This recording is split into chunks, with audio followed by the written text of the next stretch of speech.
The Time Ram podcast would like to dedicate this episode to Siobhan Galachon, who had just passed away a couple of days before the recording of this episode. I didn't know Siobhan terribly well, but I encountered her many times over the years, as far back as conventions in the 90s in a different life. Um, we were talking about having her on this show as a Hmm. guest. Yeah. Yeah. Yeah. And her podcast, the Flashing Blade, was the first Doctor Who podcast I listened to, and sort of gave me the idea that maybe we might be able to do something like this, which is kind of, I think it was me that suggested this podcast. Don't blame me. Um, so, and that was one of the reasons that podcast made me see how they were structured and how they could be done. It's unfortunate that she's passed away. I know that Baz didn't really know her, but I Rupert, I didn't know. think you met her, Well, yeah. I met her. I met her a couple of months ago for the first time. I'd heard her name. I'd heard her Hartnell impression, which I thought was very Yeah. good. Um, and I was on a recording with her, and got on immediately. Found her extremely warm, and she was a smoker, so we'd go out and sit on the wall outside in breaks and have a fag. Yeah. And at one point she went, "Oh, I like you. We're going to be friends." And I went, "I like you too."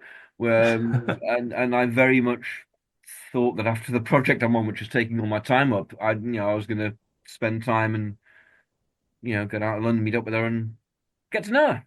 Uh, Yeah. but I'm not now. Yeah. Yeah. Ah, a lovely person, a talented person. Yeah. But just dead warm, dead nice. Yeah. Yeah. Yeah. And Yeah. I know that as well as being famous for the Hartnell impressions, I'm aware that season 18 was her favorite season, so this is quite an appropriate episode to dedicate to her.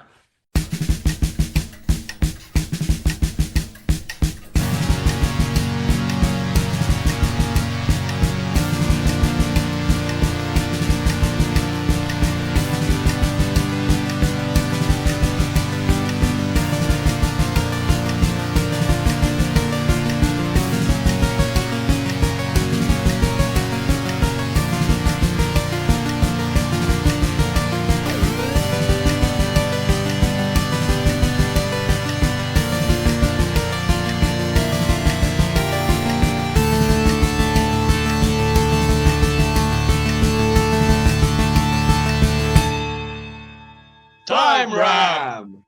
My name is Maximus Decimus Meridius. Only joking, not really. My name's Barry Williams, and I'm here to present the latest episode of Time Ram, a Doctor Who podcast. Joining me in this endeavour, we've got my good friends Paul Ferry Hello. and Rupert Booth. Hi. And yes, and we're going to talk about the Doctor Who story, The Keeper of Traken, Mm. Yes. which we have time rammed to star William Hartnell, the first Doctor. Mm, So that's quite a change, really, because this came out in 1980 Yeah. yeah. with Tom Baker in his final season, Yeah. and Yeah. it's very Yeah. 80s. Penultimate story. Yeah, yeah. Yeah. I can kind of imagine it, more so than other stories from that season, I think. You could No, kind of it's semi-historical, not in Yeah. subject matter, but in I've got a structure. random place to put it. Might seem random. In place of Okay. the massacre. I thought the massacre. Hey! Yeah, We're I on the was same initially wavelength thinking the Obviously, it wasn't Aztecs. random. Yeah. I was initially thinking the Aztecs because of all the gardens and things. But the Turns massacre it was makes a one lot male more sense because you've companion. got three companions, yeah. Yeah. Yeah. Yeah. Yeah. Yeah. It turns it with one male companion. And funnily enough, Nissa serves about as much plot in Traken as Anne does in the Massacre, I'd say, in terms of time. Yeah. Yeah. I mean, if you wanted to be efficient, you could say that Tremas's daughter is called Dodo and just have done with it. We could do that. Yeah. Yeah. Let's do that. Dodo All of right. Traken. Dodo Traken. There we go. Yeah, Will be excellent. we've had Legopolis, haven't we? No. I have never had Legopolis. We have. Yes, we have We with have. Tennant. So With Tennant. the kind of Oh, tie-ins from it of The Nissa character turning up again, we can't do any of that. So we would have to have a companion just turning up at the end of it. Yeah. Yeah. Um, yeah, that's Yeah, right. Legopolis Yeah, was David Tennant's last story, Right. it was. extraordinarily. Yeah, She yeah. shouldn't be called Dodo, really, should she? Dodus. No, Doda. Why should why is she Dodo? Hang on. Just it's simply because you introduce a new companion, and we can't use Nissa because Nissa's an 80s character, so we're gonna have to it's a rename them. nickname from her real name, Dodamanathus. Dodaria. Dodamanathus. Dodessa. Okay. Dodessa, yeah. Dodessa, the Dodessa file. We can have that. Fantastic. Yay! Is that one of the episode titles? Are we still doing episode titles at this point? Yes, we are, Yeah, aren't we? Yes. yeah. Never stopped. Excellent. The Dodessa file. The Dodessa. There we go. Here's your episode title. Well, there we go. That was nice and She efficient. like tells the first doctor that's her name. That's too long for me, child. I'll call you Dodo. Yeah. She should I'll take never absolute remember that. umbrage. She'd be really So offended. Jackie Lane. This is Jackie Lane as Dodo. Jackie Lane. Yeah. Arcanite Dodo. Yeah. Dragonite Yeah, Dodo. we've got some casting. Nice Yeah. one. Yeah. Yeah. Good start. Excellent. Okay. And also, as I think I mentioned when we pulled this last week, I think Tremas should be Delgado, and I think at the end of it, the master should become Delgado. And these, Why not? I guess that makes life easier. Yeah. I mean, Yeah. Yeah. unless you wanted to create a Hartnell version of the Master. But yeah, we could Well, we just do are, aren't we? This is the Hartnell version of the Master. Oh, you mean a pre-Delgado? pre-Delgado. Yeah. Andre Yeah. Morel No. or someone? I think it'd be easier just to have Delgado be the master from then onwards. He could certainly do it. If he you crops know, up in the Trout near Yeah, any time. More than capable. and also it saves Andre Morel for when we get Yeah. Hartnell's Planet of Fire. We used Andrew No, Morel and- in Day of yeah. the Doctor. Yeah. We could use Andre Morel again. Well, true. He's got a He's lot of talent. Andre Andre fucking Morel. Morel. Andrew Yeah, fucking exactly. Morel. You could use him again and again and again, and he's not soggy. Until 1978, Yeah. He is after which soggy. it becomes difficult to use him. Yeah. We'd have to build a fiberglass version of him at that point and Yes. and wheel that in. Cats are out of business by then. No one else has been mad enough to take it on. You could maybe repurpose the other one. The Donald Pleasance. The Pleasance. You could maybe repurpose the Pleasance. Right. But Repurpose the Pleasance. Okay. let's not think about repurposing the Pleasance. No, No. that's not. It's a silly train of thought. And that's not what we do here. So, Go ahead. Time round. So, episode yes. 1, the Dodessa file. Yes. Oh, we do an episode titles. Okay. Yeah. We have to. Yeah. I guess we do. Yeah. I know we Yeah. never have done it in any other time round with Hartnell stories, but we're going to now. But we are now. We are now. Well, Yeah. we did do it when we did. No, this is strictly irrelevant. Oh, I probably should shut up. But we did come up. We did come up with episode titles for one of them. Oh, it was the empty child. The Empty Child. Yeah. Yeah, we did. So we did. Mhm. Yeah. So we did. I can't remember what it was replacing, but we did come up. I think it was the Yeah. Dalek Invasion of Earth or something. But I mean, yeah. Okay, so the story starts with initially the Doctor and Adric have just come back from Yeah. end space, and they find themselves near the Traken Empire of Niceness, Mm. Yeah. which is its full title. Indeed. So of course it's not the Doctor and Adric; it's going to be the Doctor and Stephen. Stephen. Even. Yeah. Yeah. Yeah. What? People being nice to each other? Come on. Come on, Doctor. And they get drawn in by the Keeper, who's an old dude on a chair. Yeah. Pops up in the TARDIS. Yeah. Um, Is Hartnell going to try and kind of old dude on a chair off him? Are they going to have an old dude on a chair off? Is he going to sit down and Maybe. that nice kind of fluted wooden thing? Yeah. Go, come on then, give me your best. And the keeper sits there and glares at him, and Hartnell sits there more and glares back at him. And Stephen goes, "Oh, come on," and just goes off. Who's Who's playing going to the be the Keeper? keeper? Yeah. Who's an old bloke back then? It's going to have to be some actor that was born in like the 1890s. Leslie French. Then it's Carey. Mr. Pastry. Mr. Pastry. Richard Hearn, yeah. Let's have Richard Hearn. All right. I think they've managed to convince him that not every character he plays is Mr. Pastry. No, he'll play it like Mr. Pastry. It'll be Mr. Pastry. Yeah, the keeper will get up for a throw and start like flapping flour around. While having a paddy, kind of going, "Get off my fucking ship, you c-." He's like that. It's William Hartnell. Yeah, he doesn't like people on his ship. Yeah. So, the keeper, he draws on the minds of the Union, the Traken Union, for his power. And unfortunately, he tells them that the Union is facing disaster. Ooh. Is he doing this while he's flapping flour around the place and falling over and stuff? Yeah. Nice. I don't know quite how they do this, but because they have a kind of a flashback to the Traken Union, they show us, we actually get to see that evil shrivels up and dies on Traken. It's incredibly exposition heavy, the beginning of this story, isn't it? It is, isn't it? Yeah. It's like how not to do world building. Like It can be explaining. enlivened. It can be enlivened in this version with the Mr. Pastry Act stuff going on, though. Yeah. It'll all be done as a comedy slapstick scene.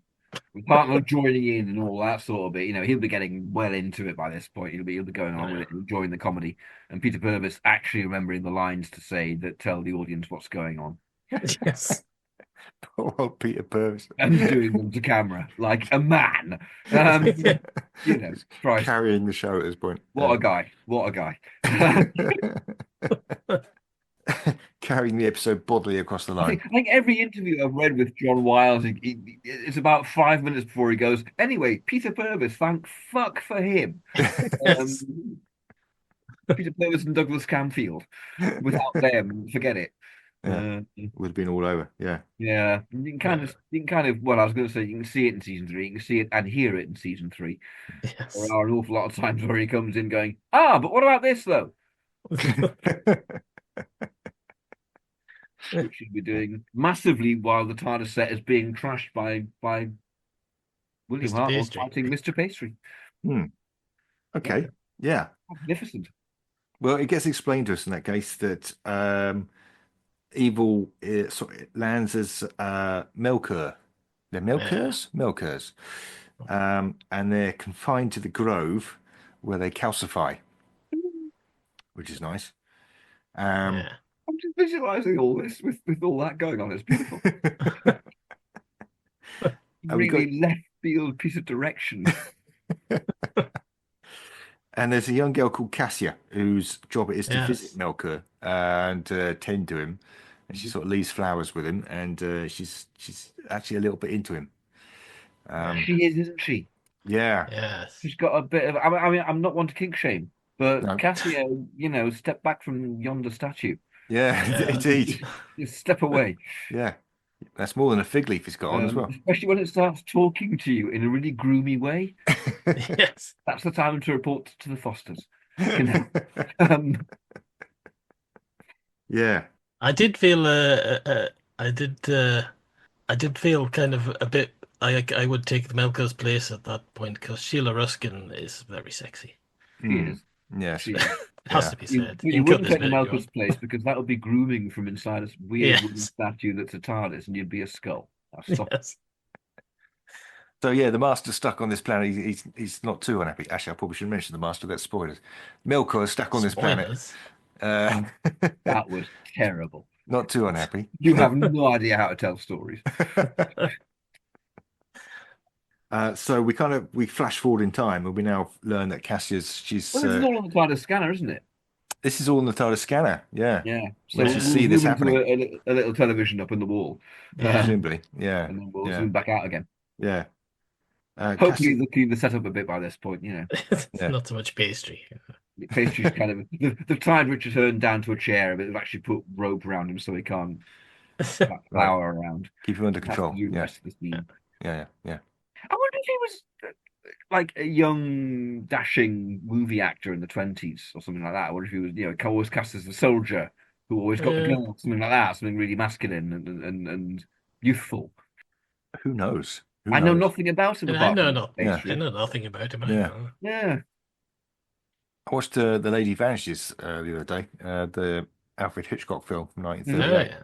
And obviously a very young Michael Redgrave turns up, very dashing and young. And Yeah. it's just mind-blowing that you can just watch him as a young man there. It's odd. It's Yeah. very strange. It's very strange seeing people like Shatner, things Mm. like that, Yes. even in the Twilight Zone. Yeah. I mean, I know he's in Star Trek 4 years later, but that's Yeah. that's not Shatner. That's Captain Kirk. That's kind of like a different Yes. image now, in a way. Yeah. It's so locked in, but and there's Shatner, in his 20s Yeah. with a Yeah. goblin on the plane. Yeah. Yeah. Hmm. Plain Goblin. So we kind of flash forward in time. Cassie's all grown up. She's a console now, and That's not bloody different. she looks no bloody different. That's true. Not bloody different No. at all. No, But no. that's a good life for you. That's good living. That's eternal Yeah. life. You just That, don't fucking age. I mean, that's Katura charming. is Yeah. about 1,000, presumably. Yeah. Yes. You know. Yeah. Well, yeah. I mean, the keeper's there for like 1,000 years. So yeah, they obviously Yeah. they Yeah. don't age fast, do they? No. Yeah. So she's due to marry Tremas, Yeah. who's the father of what did we say? Listen. Dodessa. Dodessa. Dodessa. Dodessa.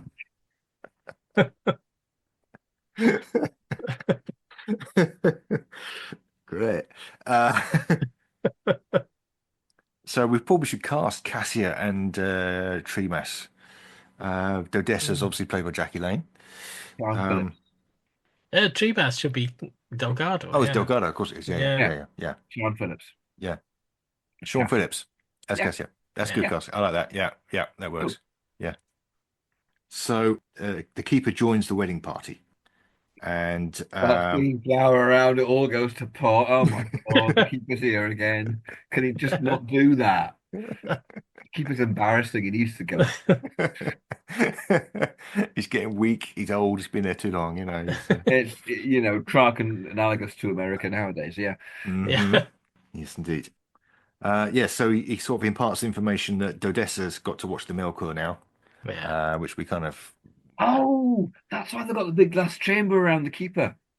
Because for the last 1,000 years, it's been doing Mr Pastry bit, just Covered in passing around there. So just built a shield. And they can do what he likes. And we're all good, and the Fosters aren't troubled with the floor all the time. Nice. Good. I'm the clever one. Brain? I'm the clever one. Or brawn? I'm the clever one. Versus brain. You're the potato one. I can't improve at this very moment. Speaking as we were before about actors being younger, have any of you ever seen any pictures of Judy Cornwall from Paradise Towers when she was younger? Yeah. She was like a proper glamour puss. There's all these glamour shots of her in like the early 60s. Yeah. Wow. You can look at them, you think, that's Maddie from Paradise Towers. Pointy 60s breasts going on. Yes. Mhm. Yeah. Mm. Very strange. Yeah. Yeah. It was literally any actress in the 60s, wasn't it? Yes. Mhm. Yes. Get your glamour Absolutely. shots, love. Yep. Yeah. Peggy Mount. Get your hams out. Okay. Yeah. So Dodessa's the new. Very slightly into episode 1, as far as I recall. Very slightly Yes, different. Yeah. very Dodessa's slightly. the new handmaid. I don't know for the milker. She's looking after the Yeah. milker.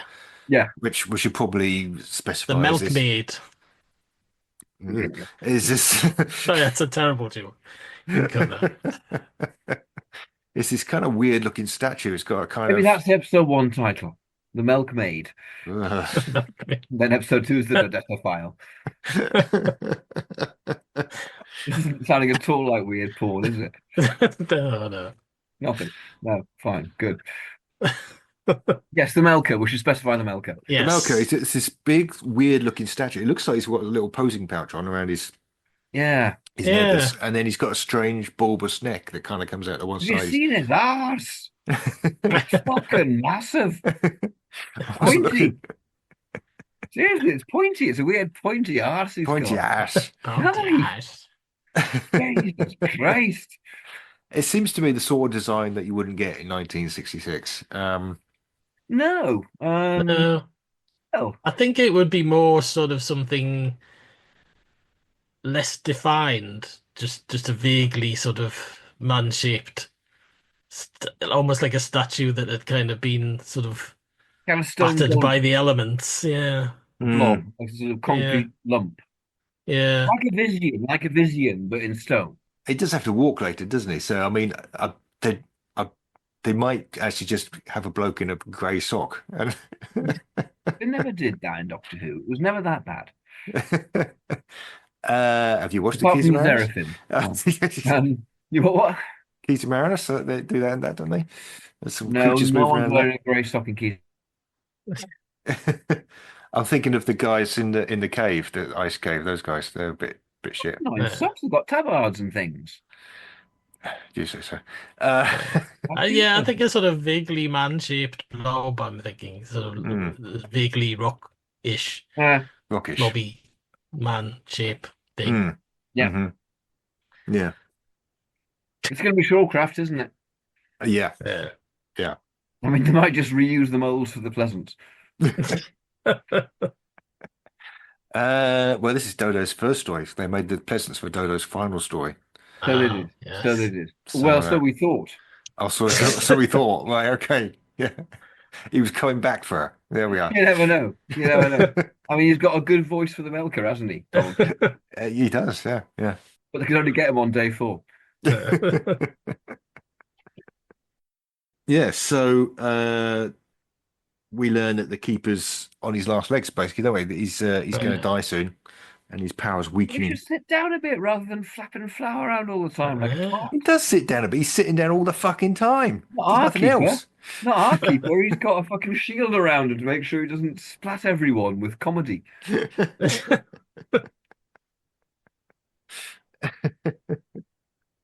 I wasn't the one who said Richard Hurt, right?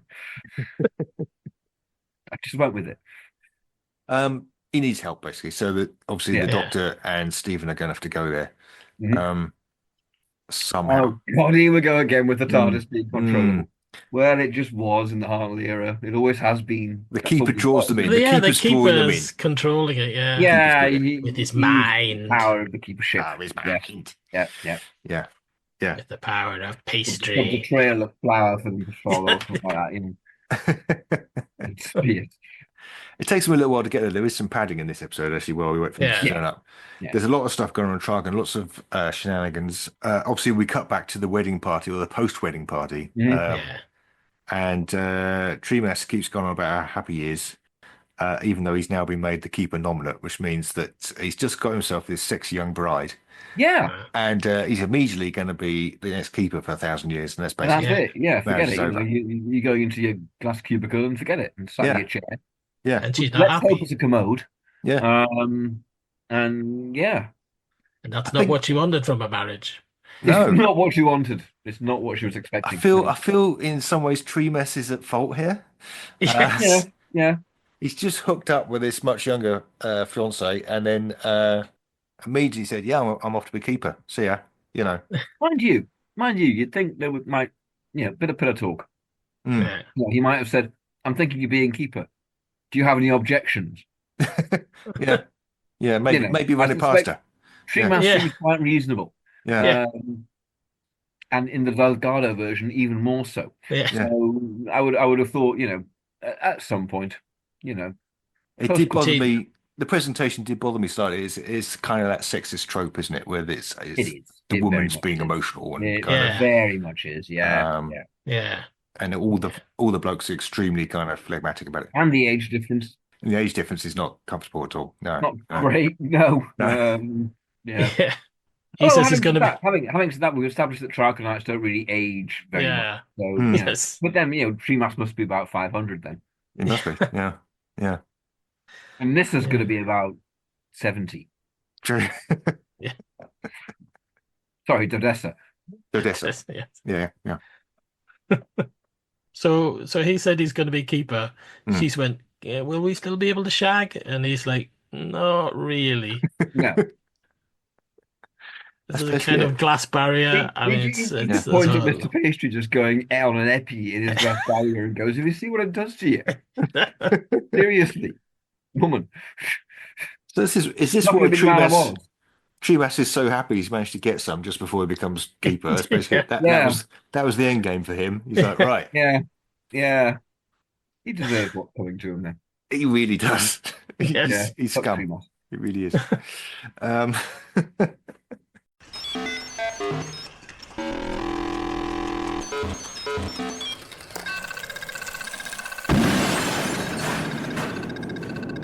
Thank you, Doctor.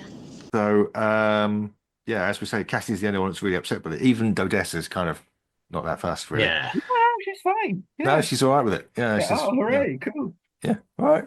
Losing my dad to a glass chamber. Yeah. Yes. Yeah, so this is where Kassia goes to the milker and it speaks to her for the first time. Yeah. Mhm. But he doesn't say much. We kind of cut away to another scene immediately afterwards. Yeah. Um, Who's playing the Melker and therefore the master? I assumed it was Donald Pleasence, but I was, Donald Pleasence, fine. Well, right, we'll go with that. Cool. all right. You need a voice like that because the Jeffrey Beavers is so good as the Yeah. voice, isn't he? Isn't he Yeah. great? Great I mean, voice on work in this. insect level, great. Yeah. I mean, clearly that's why Big Finish keep bringing him back. Yeah, he can work Yeah. the voice. Yeah. Yeah. He's got to be the sort of biggest sort of gap between amount of actual screen time and amount of time he's been given by Big Finish, isn't he? Because Yeah. he's literally on the screen for like about a minute and a half. I think Paul McGann would give him a run for his money, to be fair. But yeah. Well, yeah. Yeah, there is that. Yeah. But at least that's a doctor. Yeah. Yes. But I mean, he's on screen for barely an hour, Oh, I bet you if Lorne Cosset was still alive, would have the entire adventures of Captain Maitland. All done in a way like this. It's most strange. Which one's Captain Maitland? You remind me. Who's Captain Maitland? He's one of the Sensorites. Oh, of course he is. Yeah, okay. All right. Really Right. strange performance like this, sort of. No, Okay, I do so- not mean that. What? What? Who talks like that? Stop it, you freak. You're weirding me out, man, Captain Maitland. No, I am not. You are.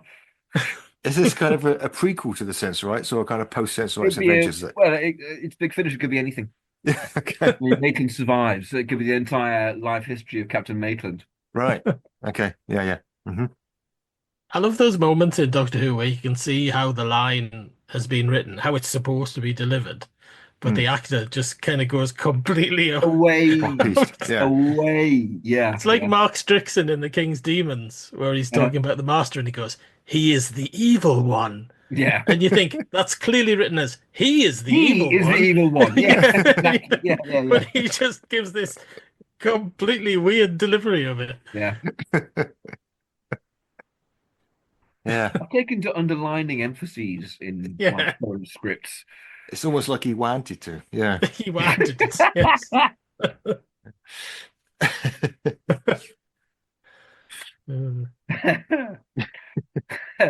Commercial time. Hi, I'm Juliet.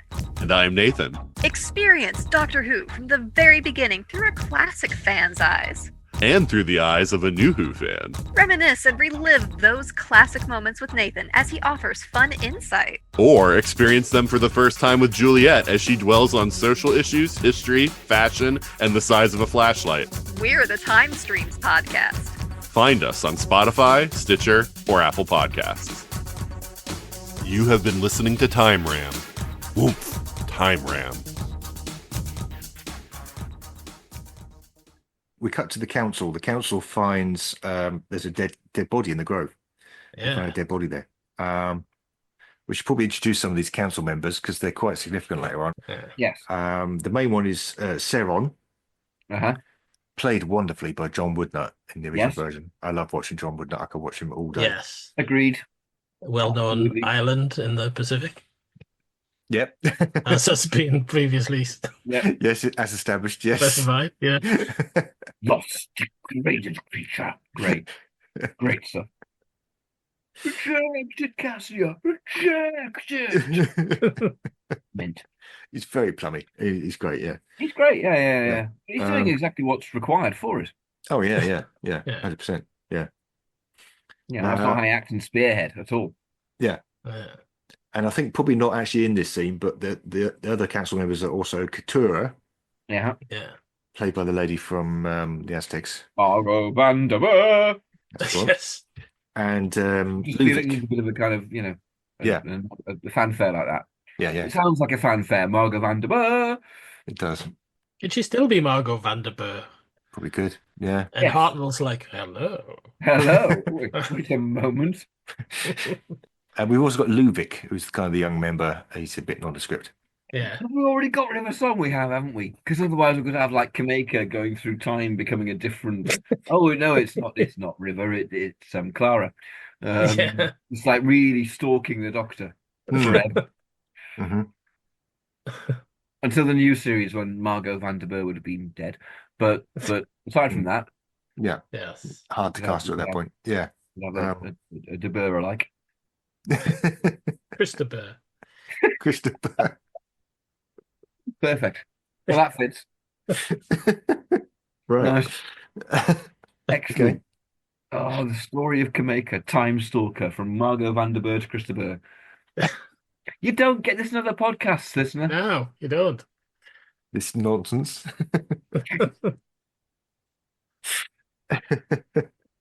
Yeah, so they found this dead body. They found this dead Yeah. body. And Treemass has got some kind of he's got a weird device there. Yeah. And he's getting strange readings. Oh my God, we're still not at episode 1. No. Yeah, it's great. No. Yeah. No. No. No. Foolish child No. I am, I realise, yes.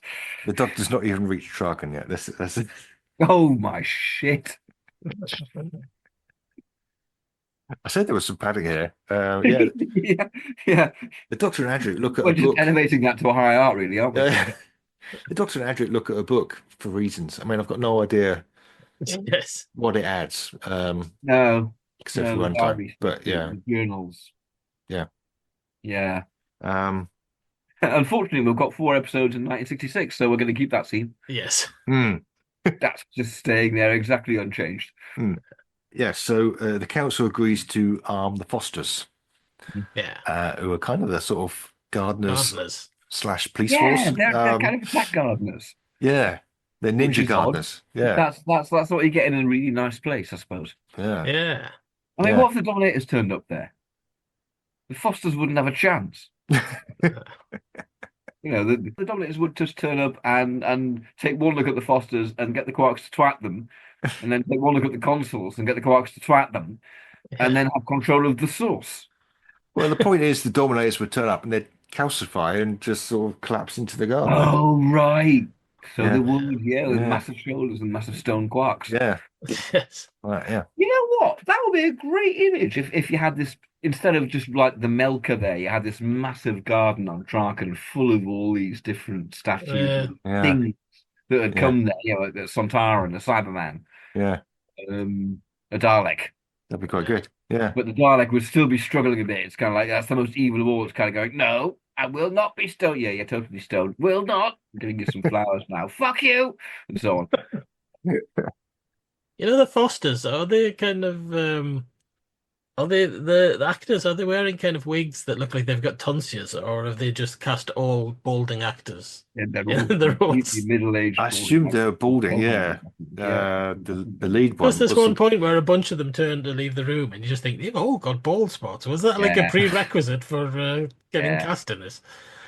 I didn't notice that they all were bald. I mean, the main Foster, I forget his Proctor Neiman. Proctor Yeah. Neiman. Yeah. I did notice his hair is terrible. He's got terrible hair. Yes. It's a proper. Yeah. Yes. Yeah, but he's let it grow out the size, hasn't he? And it's just Yes, it's not good. hair. Yeah. Not good hair. It's not No. a good look. Proctor No. Neiman. You Yeah. can see where he's going. He's that kind of guy. Yeah, precisely. Nobody has kind of gone to the hairdressers and went, I'll have a Proctor Neiman, please." No, no. Everyone's going, I'll do a Kassia tar. Yeah, out of the looks that are available, Neiman or Kassia. Yeah. Yeah. Don't know. I suppose there's Mr. Pastry, but that's kind of gone out of style. Yeah. Well, finally, the Doctor and Stephen arrive. And, Hey! yeah, Hey. And Neiman immediately arrests them, basically. Hey. Yay! And they get brought before the council. Mhm. And this is where Milker he zaps the TARDIS. He zaps the TARDIS with his eyes. He does the special eyes, yeah. Special eyes. Specialize. Special eyes. Immediately they get into trouble because the doctor's saying, I turned up here in the TARDIS, it's there in the garden. And they go, bloody well, isn't they? Mhm. I think the doctor's probably starting to get a bit kind of irritable now. It's kind of, this is ridiculous, sir. All that sort of, Yeah. a bit of bluster. Yeah, But then when the TARDIS is gone, he'll go all frail. He'll go a bit fragile. Yeah. Yeah. Are we going to have to give him a holiday in episode 3? I suppose we are, aren't we? Hartnell didn't have a holiday in episode 3 of The Massacres, did he? Or was he He's only on film? film? I think he's on He film. might have been he was on film, wasn't he? Yeah. Yeah. Could be Well, interesting. no, we're not going to because we can't. It's too Yes. difficult. Yeah, it really is too difficult. Yes. So the Milker can move now. He gets off his spot, and when they call the keeper to verify the doctor's who he says he is, it turns up at exactly the wrong moment, and he just goes evil, evil. I mean, even as a kid, I thought to myself that was a bit shit. All the keeper had to do was go, "Not them, though." It's not much. It's contrived. It's not much. If you can spit out the line, "The sanctum is invaded," then just go evil. Yeah, not evil. Not him in the scarf. Yeah, The stone man in the door. He's got the Melker. He's got time to say, "Look, the doctor's my friend," but yeah. And Melker looking around the door is a little bit he's just kind of peeping around. I've guessed that the idea is that the Melker's eyes are glowing, therefore it does stuff. Maybe it's affecting the keeper, so he can't speak. But then that should have been made more of a thing. Yeah. I mean, I wasn't a fan of the story when I watched it aged 8 or 9, wherever it was. Really? I think it's because it lacks jeopardy. It wasn't very exciting for me as a young lad. I enjoyed it more this time. I like the politics. The politics is quite interesting. The politics, the character, it's a slow story, and that's fine. There's nothing wrong with being. Yeah. If that's what you're doing. It's Johnny Byrne's best script. Yes, definitely. Yeah. Because Ark of Infinity is terrible, and so is Warriors of the Deep. I don't mind Warriors of the Deep as a script. Yeah. Yeah, it's the execution. Warriors of the Deep, though, is clearly by Eric Sayward. I mean, it's not brilliant. It's not a brilliant story. Yeah, it kind of is, isn't it? I don't know how much Johnny Byrne's in there. Maybe not much. That's the exciting thing. Nobody in the universe can do what we're doing. That's all the excuse they need. So Kassia calls the Fosters to execute the Doctor and Stephen straight away. Yeah. Just straight in there. Yeah. So this is a shot of Hartnell kind of standing his ground, hands on lapels. It is absolutely it's like that, and defying them. Yeah. And that's the other thing that gets me with Kassia and Treemas's relationship as well, is that there isn't one. You know what? After episode 1, they don't even talk to each other, I don't think. No. Yeah. She shouldn't be Sian Phillips. She should be Fiona Walker. Oh, yes. Shouldn't she? Yes. Yeah. Yeah. Definitely. Yeah. We'll save Sian for another time. Yeah. We'll save Sian. She's all right. She's good. Yeah. So, out of all of them, I mean, the Doctor spends ages here trying to persuade them not to execute him. Yes. Seron's prepared to listen. Luvik's a bit mental, isn't he? Yes. Luvik just idiot, really. Yeah. Cassia's just constantly like, kill them now. Yeah. But the Doctor says the Keeper's been attacked, and when Seron says, "Oh, okay, that's interesting," Cassia just loses it. Mm-hmm. She just goes nuts. And then she collapses basically. Yes. Yeah. Oddly. Yeah, she's that upset that she can't get to kill them. She's like, really? Yeah. Really, Cassie? Again, you could have established more in episode 1 about what the Melker's influence is doing to her, and the fact that it's clearly, tying into the Master. Well, not that we have the Master before now, but the whole hypnosis and possession and she's been tainted by her association. Yeah. So yeah, when the Doctor comes out as being a bit of a scientist, Tremas is immediately on his side. He comes around. He's not that worried about his wife on the floor. Yeah, Yeah, yeah. He's Oh, got a you're a gadget. scientist. Oh, okay. Yeah. Tell me more. Yeah, He wants to compare reacting vibrators. he does. He does. Yes. What he wants He to do. very much does. Yeah.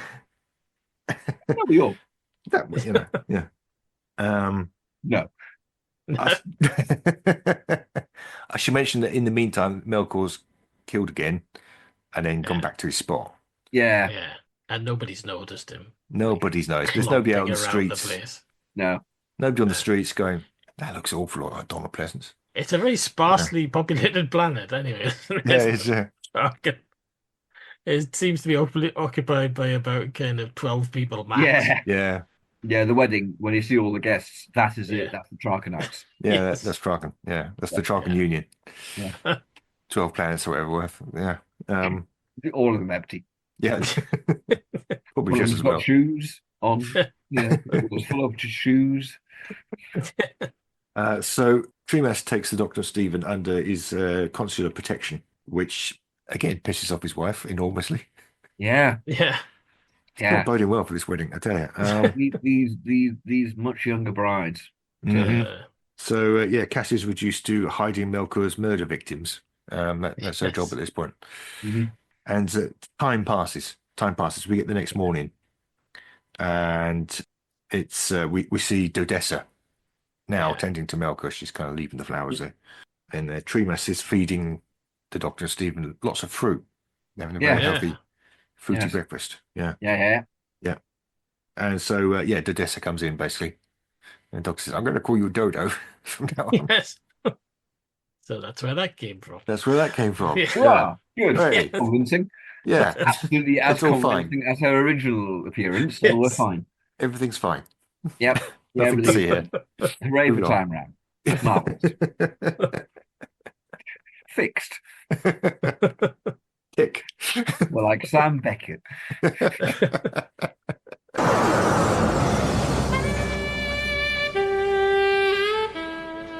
Oh boy! And obviously, we do get a little scene here establishing, Miss Nissa and Adric in the original version getting on, Yeah.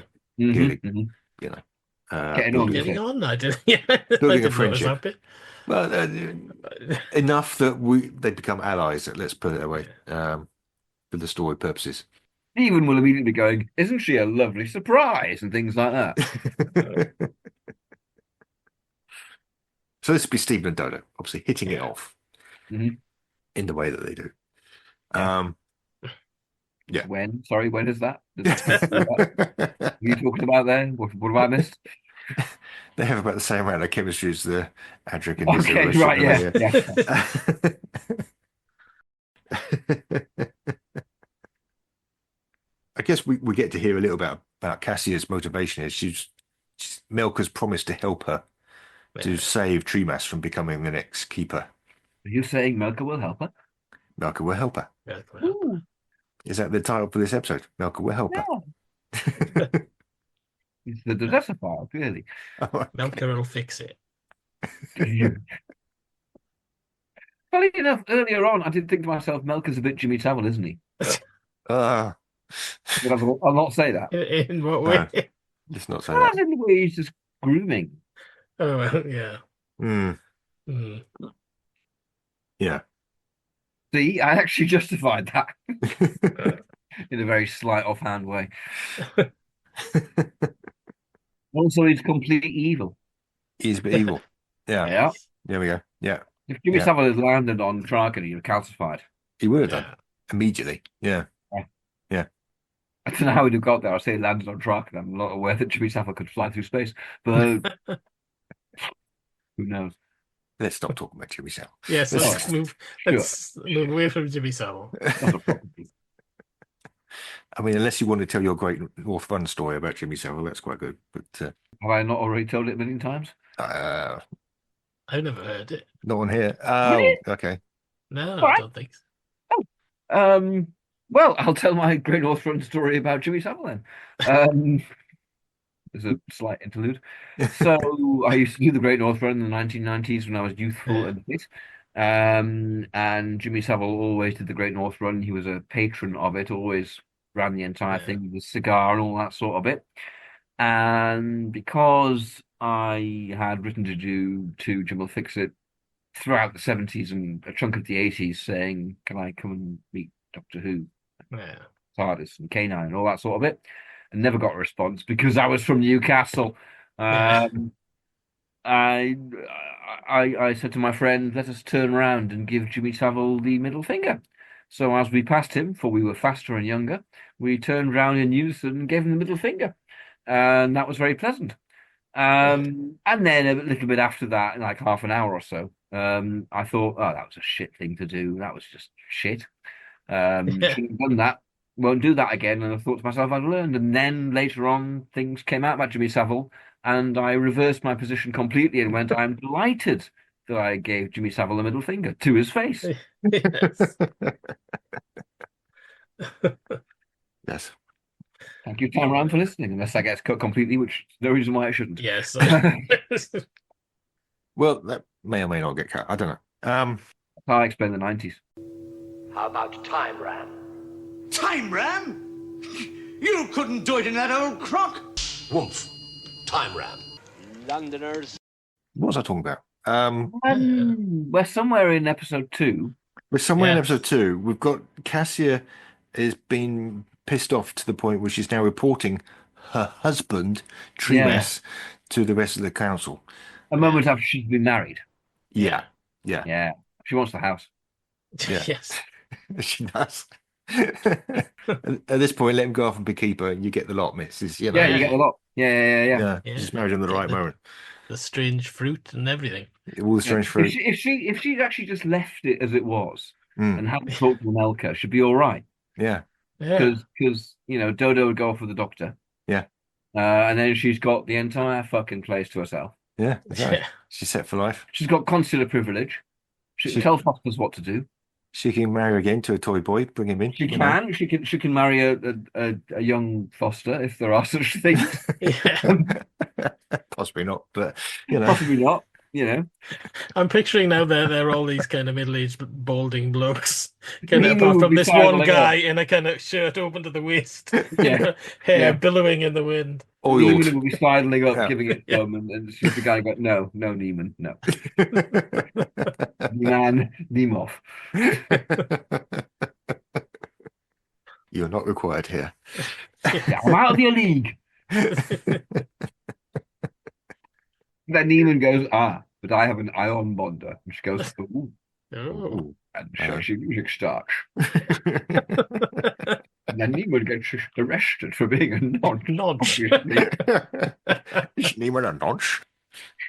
How appropriate. Look at him. Of course he is. My God. What do you need?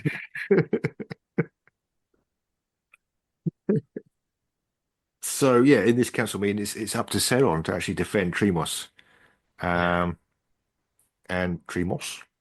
That's the American version. That's the Paul McGann version. Yeah. He eventually becomes the monster. Monster. That guy is really good with fungi. Yes. And he is a fun guy. Yeah. That's how Time Round works, guys. Yeah, I went there. So Ceron's pushed to the point where he's going to submit himself to rapport. Mm-hmm. Yeah. Which it's not clear what that is she's yet. stopping him, isn't it? I mean, she's basically libeling him. Yeah. Ceron's clearly the best person in this entire story in the whole Traken Union. He's and fantastic. should be the next keeper. Yeah. Well, like reality, that doesn't happen. And you get a monster instead. If they just picked Ceron in the first place, it would have been absolutely fine. Just say, everyone should have just got it Ceron. Yeah. And Kassia could have had a fit and had a bit of a faint and so on. Go, no, but me though. No, Ceron. Because obviously it's Ceron. Yeah. Because why not Ceron? Clearly it's Ceron. Yeah. Get over it. I think he says that he's too old. I think that's why he says he can't do it. Have you seen the Keeper? They're all old. Yeah. Everybody except that Foster in the garden with the Indeed. With the chest. Yeah. Yes. Maybe there should be one Foster there, played by David Hasselhoff or something like that. Yeah. Like strutting around, giving it chest and all that sort of thing, and everyone just completely ignores them. But Yeah, if he they should need be. any actual guarding done, he's the one. He just rips his shirt off and he gets into it. Yeah, yeah, yeah. He should be Fabio. Except Fabio was probably about 5 in the Yeah. 1964, Yeah. whatever. It's going to be Percy Thrower in the 1960s. Ripping his shirt off. Bro, ripping his shirt off. Yeah. Fantastic. Right, that's canon. The listeners who may not be aware, which is probably most of them, Percy Thrower was the gardener for the BBC television program Blue Peter, from its inception through to what, 1970s, 80s? Yeah, yeah, yeah, yeah, yeah.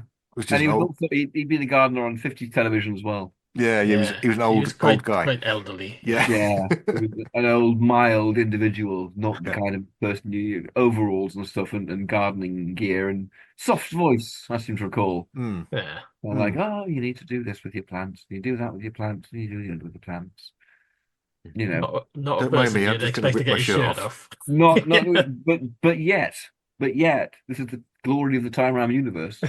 And there he is, kind of, wandering and kind of going, now, Melka, now you stop what you're doing, and rips his shirt off, just come out, plants a few seedlings, tends a hedge.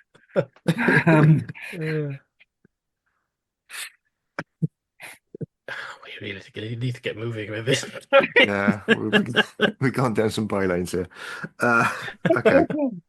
Oh dear, oh dear. Okay, so we'll just shut up and let you read plot for about the next 20 minutes, and we'll be fine. We'll be fine.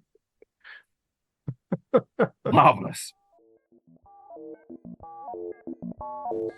This is the Doctor. Present life, I am Keeper of the legacy of Rassilon. Defender of the laws of time. Protector of Gallifrey.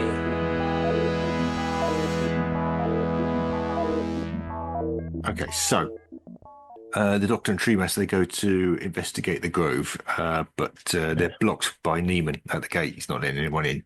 Yeah. Cassia's already in there, and we're not quite sure how exactly straight away, but it does become clear later. And Melkur persuades us to put on a control collar. Yeah. Which glows thanks to that special tape that they put on it in those days. Yes. Front axial projection.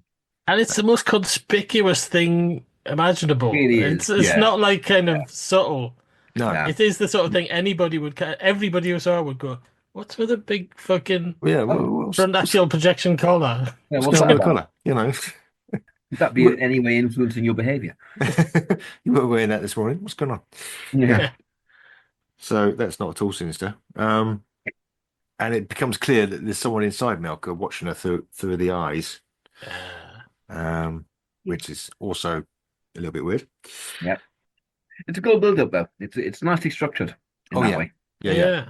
It's just so you're slowly uncovering, the details. So the Doc and Treemaster, they have to go and find another entrance. They go through the underpass, and there's a big kind of ball sort of globe thing, which is the source of the Keeper's power. The source. It's the source manipulator, isn't it? Source manipulator. That's the one. Yeah. So they go down to this other entrance, and then Kassia I'd comes love out. to have that in a room. I'd love to have that in a room. The source manipulator. That's great. Yeah. Everyone around, sit down on cushions, look at the source manipulator. Brilliant.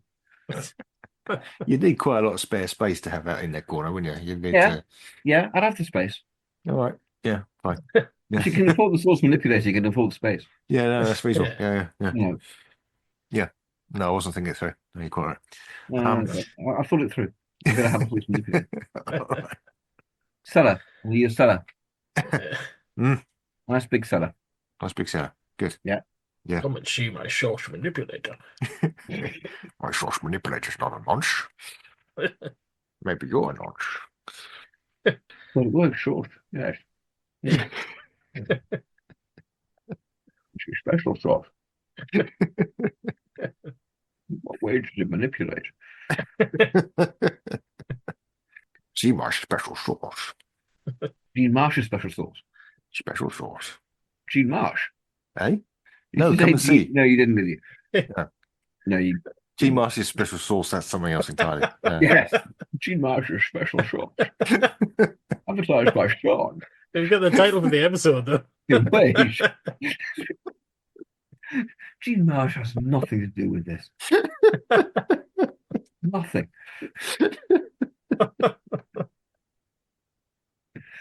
And it's not falsely advertised. We don't know if her sauce is special or not as well. We can't just say these things. Well, I assume it's quite special, She's got a TV career, I'm sure she's I personally can't speak to the value of her sauce. And nor can either of you. So we shouldn't say these things. No. Gene Marsh's as yet unevaluated sauce. Yes. Sorry, Pat. I was drinking. Sorry. So was I. And golfing. All my travellings throughout the universe, I have battled against evil, against power-mad conspirators. I should have stayed here. The oldest civilization. Decadent, degenerate, and rotten to the core. Power-mad conspirators, darlings from Tarans, Cybermen. They're still in the nursery compared to us. 10 million years of absolute power. That's what it takes to be really corrupt. Yeah, you remember I was going to do those plot. Yeah, okay. Yeah. Yes. Shut up. Yeah. It's fine. So they see Kassia coming out. Yeah. Coming out of the garden, I should say. When they go in there, they find that the TARDIS has been displaced in time. So it's Tremas. Tremas suggests a binary induction system. He does. He's clever. Yeah, he's a clever dude. Yeah. Like he was. At which point, Hartnell probably goes, yes, a bin sorting system, yes. Hartnell will be clever enough to go, what is a jolly good idea, and walk off. Yeah. Hartnell's more than happy that someone else has got the technobabble. Yeah. And Stephen Taylor seems to breathe a sigh of relief at that point. No one knew why. Yeah. Yes, he does. He does. Not even in this scene. He's fine. No, not even in. No. Just have to wait till him going. Poised on the edge of the set to run in, going, Doctor, this thing, though. Yeah. Delgado's like, no, I've got this. It's fine. Yeah, Delgado's got to. No, I stand down. Yeah. Yeah. We're all good here. Yeah. So Stephen and Dodo, they're also trying to get into the Grove. They end up bribing Neiman, who's apparently very corruptible. Yeah, he's easy, isn't he? Oh yeah. He's really easy. Yeah. He should calcify in his own garden, basically. Yeah. He should calcify in his own garden. Yeah. Yeah. So they're about to go in. Great. That would have been great. That would be a really good thing because Neiman just kind of he gets killed, doesn't he? Spoiler. But that would have been great if he'd calcified in the garden. Yeah. That'd be a really appropriate end for him. Yeah. Yeah. Are we into episode 3 now? Not quite. I was just wondering what it was called. We're nearly there. Oh yes. Keturah and Lubick turn up. They remove Dodo. They take her away. Oh no! I know. Bastards. So Stephen sort of hides and then Who do gets they in. think they are? Just Lloyd. Stephen joins the Doctor and Tremas, doesn't he? So he just gets in there. They identify that the energy that's coming from Melkor resembles the energy from the TARDIS. Mm-hmm. Yeah. Meanwhile, back at the council chamber, Seron enters rapport. Mm-hmm. And just as he's doing that, Kassia kills him. Great creature. Yeah. Sad loss of John Woodnut there. Yeah. And then, the Doctor, Stephen, and Tremas come in at the wrong moment. Yes. And she's like, they did it, including my husband. Yes, him as well. Yeah. Which is a little like getting to episode 1.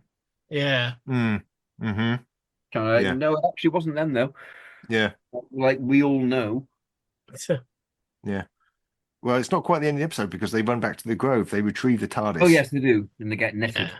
They get netted. That's it. They get netted at that point. Yeah, and that's the end of the episode. Kind of weird oscilloscope pattern on it, which I love. Yeah. Mm-hmm. Yeah, it's quite a nice effect. Yeah, it's a space net. Yeah. Something I noticed watching it this time is that the recaps on the beginning of every episode of the previous episode are really long. Mm. I think they must have had terrible timing issues with this whole season because it's like that can only help us. Yeah. Well, yes, that's true.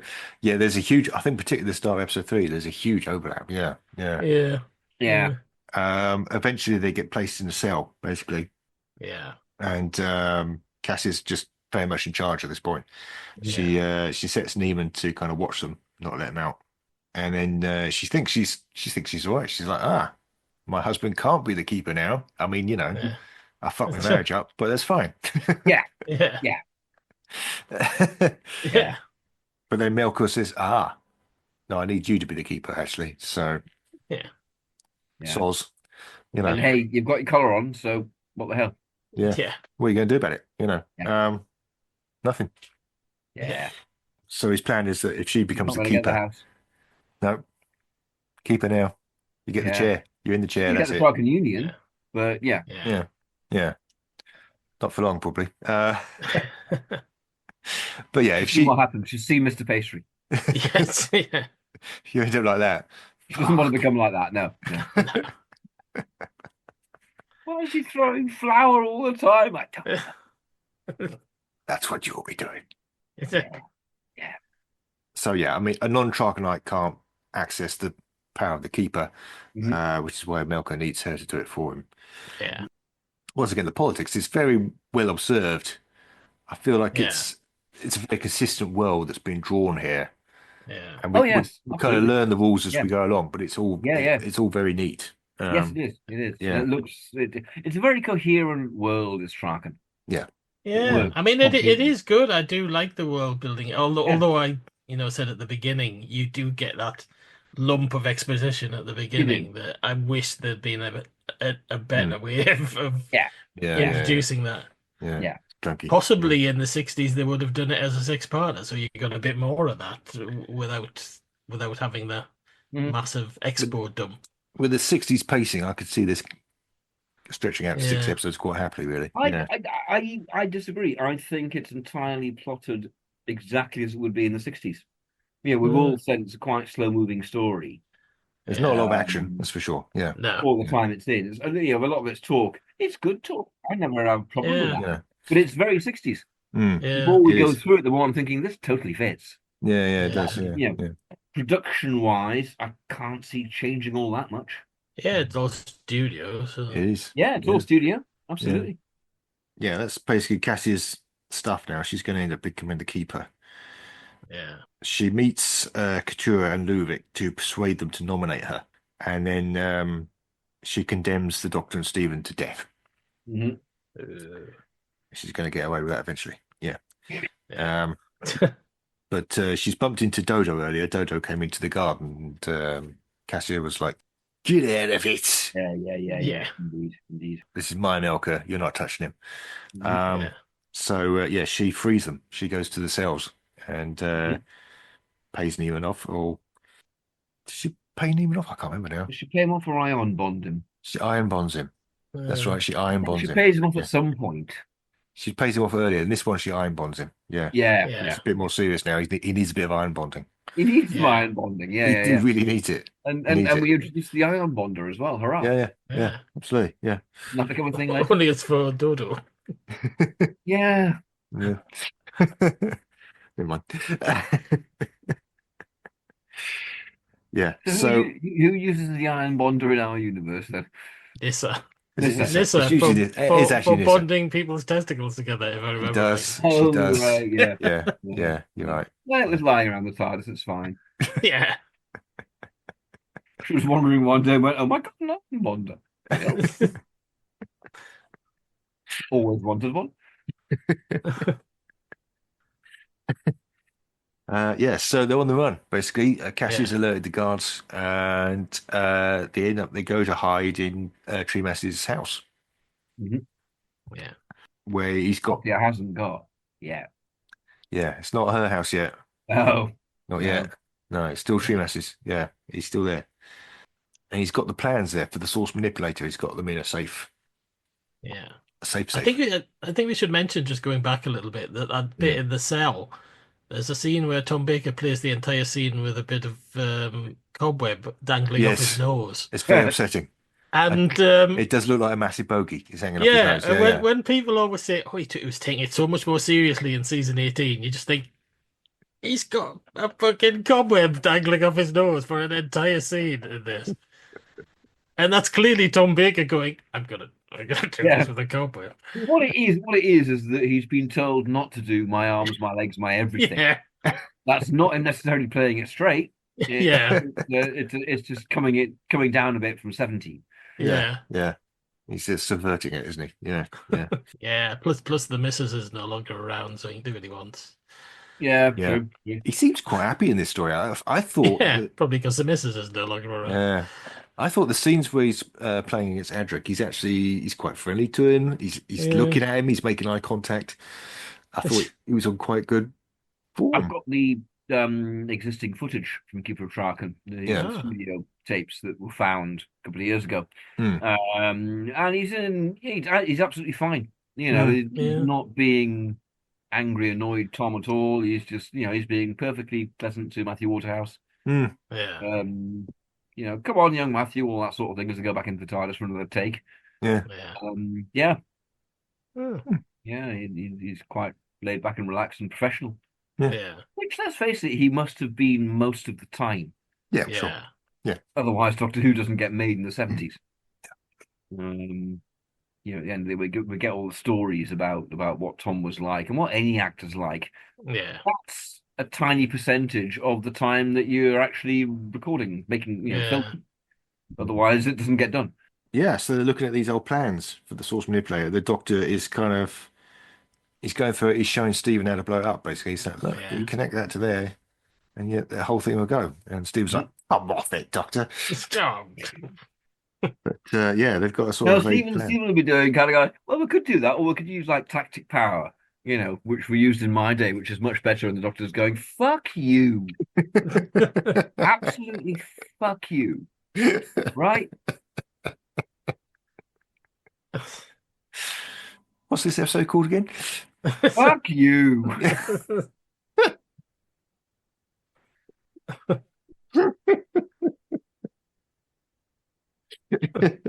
Okay. Obvious.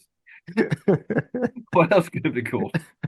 G. Marsh's special sauce. That would be better, right? It's just the caption at the end of episode 2. Next week. Fuck you.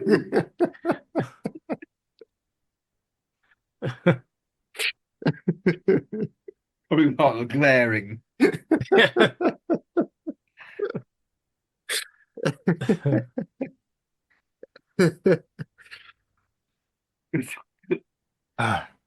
This has all gone really well. Yes. An episode 4 we can always just call The Keeper of Traken, so we're fine. Yeah, that's true. Yeah, that makes sense. Yeah. The keeper's on his last legs. Couture and Lubick see him kind of starting to peg out. Can he not even flow flower around anymore? It's just like occasional bit of just like just a few little grains. Yeah. I love Mr. Pastry as the keeper. It just made me think of that scene from Wrath of Khan. He's just pressed up against the glass. Just chucking.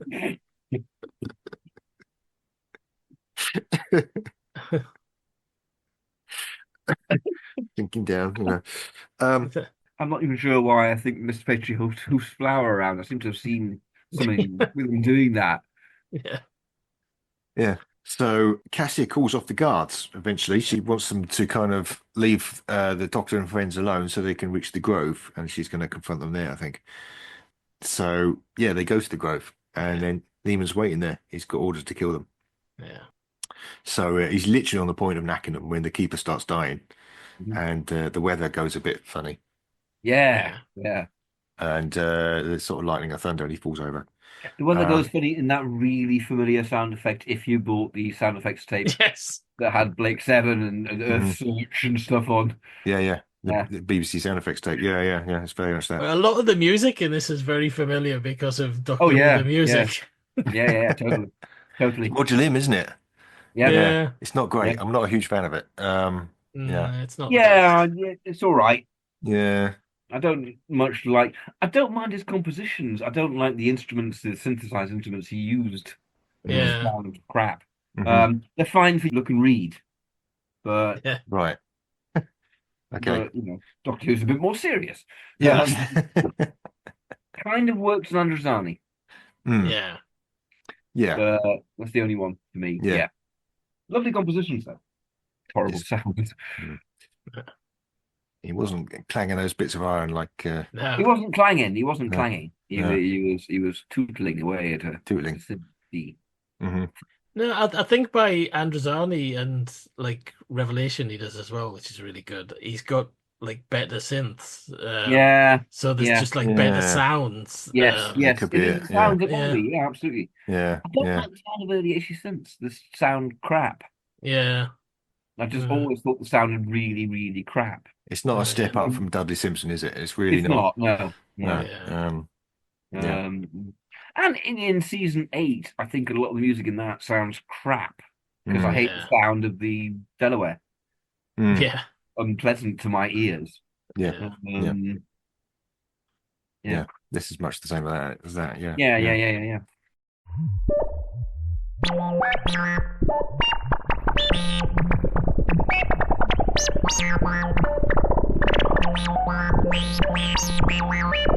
Please be quiet. Yeah, so Kassia basically goes to the council chamber at a run, and to keep her dying, she jumps on the chair, and then it goes a bit wrong for her. Melka's free, and basically takes over her body.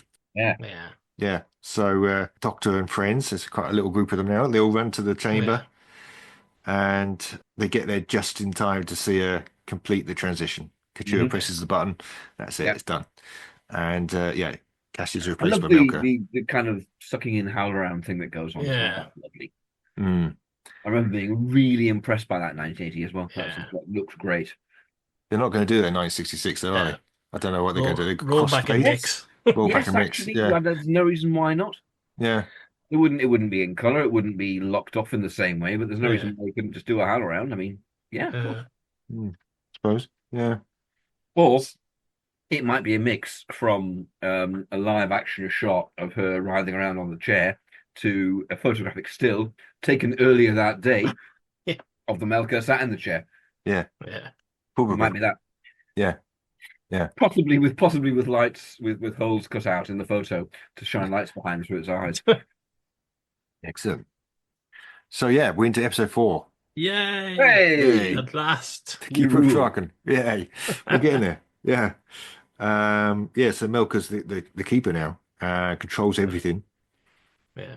I should mention that Stephen and Dodo have been sent back to the TARDIS. They're actually hiding in the TARDIS. Yes, they are. It's they're putting things together. They're realizing that Melka is just like the TARDIS, basically. Yeah. Stephen's not going to be doing any of this stuff, though. Stephen's not. It's going to all be. Dodessa. Yeah, I mean, they got the two most technical companions in this, Adric and Nyssa, working together. Yeah. Making the device at the end here, as they seem to do quite a lot of in the 80s. But that's not Stephen and Dodo very much, is it? No. Yeah. So I think she'd be doing most of the work and he'd be whatever. I mean, he is a space astronaut from the future, so he might know a thing or two, I suppose. Yeah. Well, I suppose. So well, much like Vicky, though, he's one of these characters that's supposed to be very kind of technical, but never actually demonstrates it in any way. Yeah. So it goes bad on Traken quite quickly. Melka confines the consoles to their quarters, basically. Yeah. So we're into immediate Putin-style dictatorship. But then he gets pulled away. He's not got full control of the source yet. The special source. Yes. Gosh. Kassia special sauce. So he has to keep podding off, basically. He leaves Neiman in charge. Neiman is like, yeah, Neiman, take over. Never leave. That shows what kind of leader he is. Never leave Neiman in charge. Neiman. Niemand's a launch. He is a launch. I mean, what kind of idiot would choose people with no political experience to and leave them in charge? I mean, Why, that would be crazy. Running an Oh, entire come union. on, as Stephen Yeah. would say. Yeah, indeed. It's Yeah. Crazy. People with a proven track record of corruption, Yeah. mental. Anyway, yeah, so the Doctor and talking about Tremas. England or America. Hang on a minute. Much of a muchness. Mm. The Doctor and Tremas are locked in Tremas's quarters, where they still got the plans. They can look at the plans. They're quite happy looking at the plans. So they need to kind of work out a way to nobble Melkor while he's still vulnerable, because once he's in charge, he can just control them with his power of his mind. That safe is quite a nice effect. Yes, it sort of appears and disappears, doesn't it? Yeah, I'm not entirely sure how it's done, but it's quite nice. Mm. Can't recall specifically. I think it's probably wipe. Yeah. A wipe with a dissolve. It won't be very complex, will it? No. No. Yeah. In the 60s, it'd probably actually just be a safe. It would just be a safe. It would just be a safe, yeah. It wouldn't. From the prop room. Pull the curtains back. It'd be a proper old-fashioned safe with one of those big handles on it. And it's like, Yeah, massive handle, turny thing. Yeah, turny thing. Ship's wheel type turny thing. Sorry, yeah. Might even, if I look, go. Yeah. When it's turned. And it will say Chubb on it, so we know that Chubb are selling saves to Traken. So, if they nobble the source, they could sort him out. Neiman, he gets a control collar of his own, and he turns up to grab the plans. And then Melkor turns up himself on his chair. He's there on his chair, looking very swish. Destroys the plans with his eyes. Yeah. So they have to run away, basically. This is one of those things where Melkor's eyes glow. There won't be a beam or anything like that, and then we'll come to the plans being held on film at Ealing, where they blew up in someone's hand, like in the Romans. Yeah. Where they're chatting away in the studio, and then you cut to Ealing, where the plans are on fire, and then Have the fire in the Ealing. That's fine. Yeah. Cut back. Ealing is fine. Yeah. I should mention that Stephen and Dodo are building a servo shut-off. They are. Back in the TARDIS. Excitingly. Excitingly. Mainly Dodo. Yeah, mainly Dodo. Yeah. So, the Doctor and Tremas head to the council chamber, and they start code-breaking the source. 337. Yes. They're kind of most of the way through that when Melkor appears. Because you get originally you get some classic Adric button pushing. Oh, you do, don't you? Yeah. Which makes you think that presumably Anthony Ely must have watched that and gone, "Oh, I'll have that." That's what he does, isn't it? Yes. That bad. There we go. We now have proof that experienced elder actor Anthony Ely was influenced by Matthew Waterhouse. Yeah. Scandal. Yeah. Comment, Waterhouse. We dare you. Time ram? You're going to time ram my TARDIS? You are disgusting. So they're upstairs. They're in the council chambers when Melkor turns up and starts controlling them with the power of his mind. Shit. Yeah. Before they can finish cold breaking. Meanwhile, on the floor below, next to the big globe, Stephen and Dodo are there. They're plugging in their device into the source manipulator directly. Yeah. That device was just given away as a prize on Swap Shop. Yeah. Was it? I vaguely remember that. Yeah. I didn't win it. That really annoyed me. I bet. Yeah. Yeah. Fucking Metropolitan Elite. Yep. So Melkor kind of demonstrates his power by having Tremas kill Neiman. Yeah. Which does seem a bit stupid on his part. You're like, no, this guy's actually working for you, and they're fine. And it would be so much better if Neiman calcified at the end of the story. It would be so much better. That would be. So we'll keep that. We'll have our version with Neiman calcifying. Let's do that. Yeah. I don't know when it comes, pacing wise and story wise, but it'd be in the end, wouldn't it? It'd be concurrent with. Yeah. Anyway, yes. Let's get to the end. Okay. Or actually, Sorry, I'll say that. I'll save this till the end as well. Carry on. All right. Okay. Well, Melkor. We get to the climax of the story. Basically, Melkor brings the Doctor inside. Yeah. his TARDIS. Basically, His it turns out to TARDIS, be yeah. another one of the Doctor's race. Now, this, whatever I they think, are. is going to be the TARDIS set. Mm. It'll be like in the Time Meddler. It's not, it'll have a control console in Yeah. the corner with where he is doing the eyes and all that Yeah. stuff. It's going to be the TARDIS. Yeah. Now This is here's the gonna thing: make it does he clear. know? Does he know the Master? Have the Yes. Time Lords been Or is mentioned the yet? first appearance of the Master? I don't know, but they're going to be. I think this should be the first Or maybe appearance they of the are. Master. Maybe they aren't mentioned. I mean, I think Yeah. the Doctor knows the Master, certainly. You can't Yeah. change that. Well, we get the Time Meddler in the 60s without mentioning Time Lords, so yeah. Yeah. So he's form. just a knackered member of the Doctor's race. He doesn't Yeah. mention that he's on his last regeneration because there's no such thing as No regeneration. such thing as regeneration. Yeah. No, he's just kind of- knackered and he needs the power of He's the going to zombify. yeah. Yeah, He yeah. needs the power of the keeper ship. Yeah. Hood. Yeah. Keeper ship hood. Yeah. Keeper ship hood. Yeah. Yeah. To renew him. Which is odd because now, so where are we? We're in the massacre. I mean, plans were being laid by this point to get rid of Hartnell. Mm-hmm. Yeah. Is this maybe where the thought occurred? Yeah. Because, to not have the Doctor then turning around and saying, well, hey, you've used up your lives Yeah. and see the idea. Yeah. would be interesting. Yeah, it's an odd one to judge that. I don't know quite where we I'd fit say with we that. do it because we're in a completely different universe. I mean, we're not in a universe where Doctor Who was made up as it went along. No, fair enough. Which it totally was. Yeah. Let's face it. But we have a bit of luxury here. So I for dramatic purposes, I'd say, well, why doesn't, Hartnell respond with something cryptic? Along the lines of, well, we can renew. Yeah. You went wrong. Yeah. You shouldn't have done what you did or whatever, something like that. Yeah. He shouldn't have been Keep so it vague, evil. but yeah. Yeah. Stop It'd be being vague. so It'd damn be evil. finger wagging. Yeah. Yeah. If you weren't as evil, you'd be able to renew. Indeed. Or maybe see the idea that they've known each other in their youth as well. Just Certainly that. Yeah. So yeah, the Master. He looks like he might take over the Doctor's body for a second there, but then Stephen and Dodo's. Quite a skull-like in the 60s.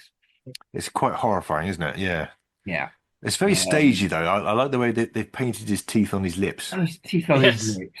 That's very odd. I know. Yeah. I mean, I suppose you look at the Deadly Assassin mask and it hardly moves. Yes. But it is more realistic. But I've always thought the pain that you must be going through to have no skin. Yeah. Yeah. It's maybe in the 60s they just make him look very sort of pasty and knackered and sort of dark rings around his eyes. Just like that. Yeah. Some latex on his face. Yeah. He'll so have he some looks a bits of bit. latex on him. Yeah. So Yeah. he looks a He'll be a bit bit pustules. He'll have some little sort of fuck pustules around. Yeah. Fat pustules. But yeah. At the last minute, Stephen and Dodo's device goes off. Yeah. And the Doctor escapes. Basically, the Doctor escapes the Master.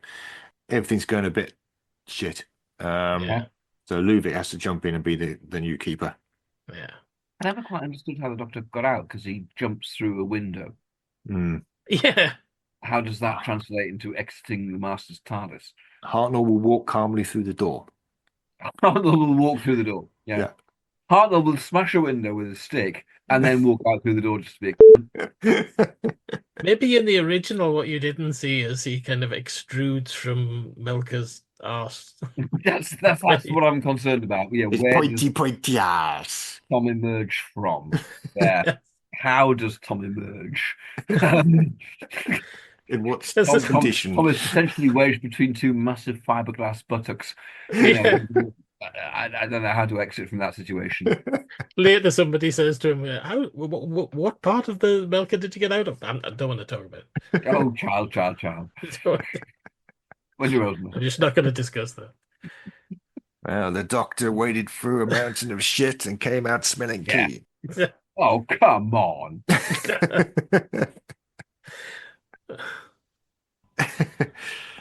Yeah, well, Luvic becomes a new keeper. Long story short. Who's playing Luvic? I'm not sure we bothered casting him. No, we haven't bothered, have we? No. We can make it interactive. Hey, listener, who's Luvic? but then there's no interaction back really. So Cyril Shaps. Cyril Shaps. Cyril Great. Shaps. It's got to There we be are. somebody who's a bit kind of, ooh, Yeah. isn't it? Cyril Yeah. Shaps. Perfect. Cyril Shaps. Yeah. Cyril Shaps would work. Yeah. Yeah, that's good. He played all those parts in the 60s. Mr. Bedford. So the Doctor and Stephen leave. Yes. I don't know what happens to Dodo. Maybe Well, she they'd got- have to take her with them because we They don't have have to take her with them. Oh, after. yeah. With all those scenes where Dodo just sort of runs aboard going, hey, can I come with you? Can I come with you? My stepmother's shit. Yeah. This nightmare family. Although she is kind of dead by that point. She's dead and not she's really a shit. problem. Maybe she kind of goes, yeah, I'm kind of reevaluating my dad. Yeah. In the light of all of this. Yeah, he's made some very poor decisions. Yes. Something like that. Yeah. Okay. We'll find a way. And then, the Master takes... Or maybe she goes on board, just to explore. She's kind of going, wow, the TARDIS has been here all this adventure, but I've never seen inside it. So she goes inside and has a look. Yeah. Oh, my shit. And so and then he hears people coming and runs and hides in the side door. Right, and they leave with her by accident, yeah. And they leave with her by accident, yeah. Yeah. And then Tremas leaves going, Dodo? Yeah. And he finds a grandfather clock. Well, he calls her Dodessa, obviously. Dodessa, obviously, yes. Yeah. Yes. And finds a grandfather clock, which we saw in the Master's TARDIS earlier. We did. It was season. The Master has two TARDISes. He's got two TARDIS. He's got one TARDIS inside the other TARDIS. Christopher Bidmead's wet dream. He's got some infinite recursion going on already. He's got form. Wetter yet. Yeah. Yetter. Yeah.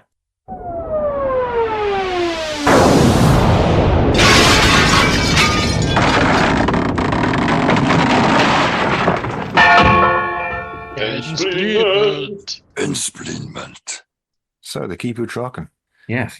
Yeah. Was this better or worse than the Tom Baker version? Different. Very different. Yeah. I don't think it's a better or worse comparison, really, for me. Yeah. I think story-wise, it's exactly the same. It works, really, doesn't it? Yeah. Yeah, it is. I noticed we weren't putting in and changing much and all that sort of thing. That's one of those ones where, the script fits. It's lots of people talking a lot in sets, really. Yes. It makes sense. I mean, Johnny Byrne was quite an old-fashioned writer. I'm sure he was writing in the 60s. And I can imagine him churning this out for John Wells, Yeah. Yeah. I think it would be interesting. It would be interesting for it to be the origin of Delgado as the Master, to see him as somebody else, and then because in a way with Ainley, you kind of knew where the Master was going. You knew what he was going to be. With this, it would be what's the Master going to be like as this? If it is the origin, then well. We'll have to make it that. No matter how many more Master stories we get for the first Doctor, they've all got to be after the massacre. Yeah, that's fine. Yeah. Or we have 15 of them. We have an Andre Morel type as an earlier version. Yeah. Yeah, well, we've kind of got the kind of destroyed version on this, haven't we? Unless we get the Deadly Assassin starring Hartnell. If we get the Deadly Assassin starring Hartnell. Yeah. God help us if we do that. But yeah, we'll have to push it back to like season. Thank God this was in season 3. Yeah. Yes. Otherwise, it might have been like season 8, where it's just every single story is the Master. Yeah. Oh God. Yeah. As we cram every Master story you haven't got, when we get to the end. Yeah. Yes. Yeah. Stick with all the Hartnell era. Well, yeah, this is turning into quite an interesting Hartnell era. It is. Yeah. We've got quite a high proportion of it now. Yeah. So yeah, I enjoyed the Keeper of Traken. Like I said, I didn't enjoy it when I was 9, and that's kind of. I did. But then when I was 9, I enjoyed every single thing that was Doctor Who. I think that's coloured my. I enjoyed K9 Company. Wow. Yeah. Well. Yeah, fair enough. Yeah. I think I quite enjoyed that one actually. I did. Yeah. I think that's coloured my view of it. But watching it again, I really enjoyed it. Yeah. Find all the politics and all that much more interesting. I've always liked it. It's never one I go to. Yeah. This is the best way I can put it. Yeah. Whenever I do watch it, I go, this is really good. Yeah. But it never tickles my fancy. No, it's not one I choose to watch. No. I think it's also because it's very tied in with the Gopolis as well. It's kind of like, well, you might as well watch the Gopolis then after that, and that's too much effort, and so I don't. Yeah. No, it's nicely put together. It's quite good. Yeah. Yeah. I found it emotional as well. I did, at the end with when the clock appears and Amy turns up, I thought, oh, the end now is nigh. Yeah. He's the harbinger. Yeah, he is the harbinger. Yeah. Shall we find out what's coming next then? Yes. Yeah. Okay, go on then. Here we go. Doctor 4. Ah. Okay. That's a nice one. Nice. In story 47. Oh, okay. Hartnell? The Trout. That'll be. Trout. 47 is the Crotons. We've done the Crotons, haven't we? Yeah, we have. Well, we'll go again then. 157. Interesting. Right. Okay. That's much later. Yeah. McCoy, isn't it? Later than that, I think. Well, because Dragonfire's 150. Eccleston. It is Rose. Oh. Mm-hmm. As Tom Baker's first story. Tom Baker's first story. Tom Baker's first story. Wow. Yeah. Nice. With So Jane Smith. we'll have to change an awful lot. Yes. Wow. Yes, because it's a continuing companion. That's going to be awkward. But, how's that work? Yeah. Okay. Right. Yeah. Great. Thanks, Time Ram. Yeah. Well, I've we used can my grade grade. it if anybody wants. I don't think I will. I think I'll rise to the challenge. Rise to the challenge. Absolutely. Rise to the challenge. Fair enough. I can see where it's round. Yeah. Yeah. For one thing, regeneration energy wipes Sarah's memory. Yeah. Something like that. Maybe. And he has to snog her to get it back. Of course he does. Except not in 1974, he doesn't. No, he doesn't. No. So, yeah. All right. Yeah. Right. Cool. Nice. Okay. All right. Well, that's gonna be fun. I look forward to that. Yeah. Thank you. You've been listening to Time Ram. I've been Barry Williams, and with me tonight have been Rupert Booth. Yes. And Paul Ferry. No.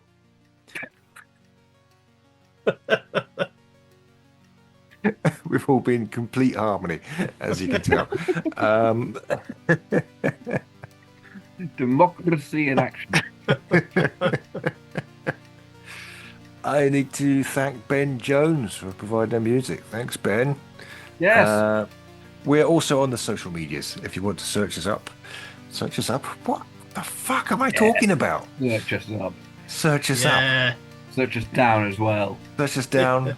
And search us sideways. Yeah, God. It's turned into a long evening.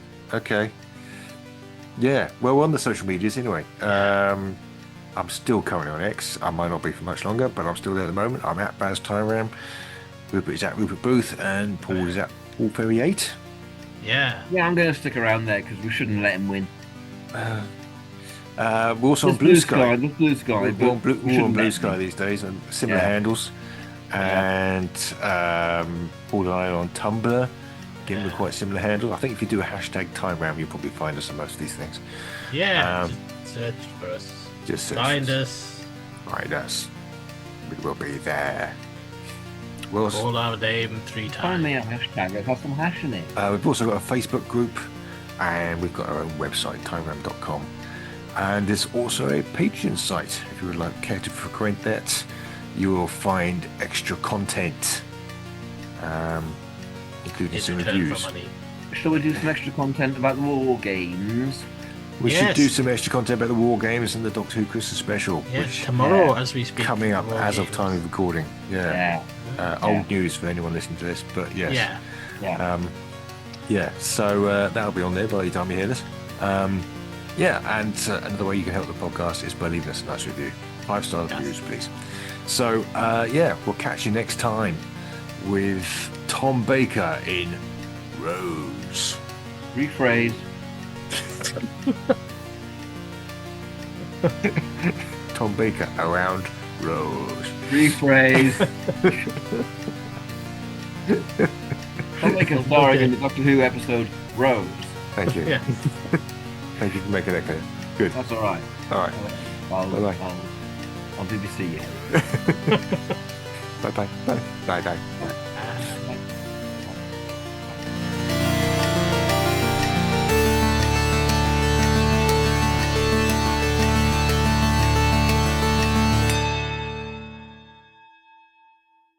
Direction point! Direction point! A Doctor Who podcast network.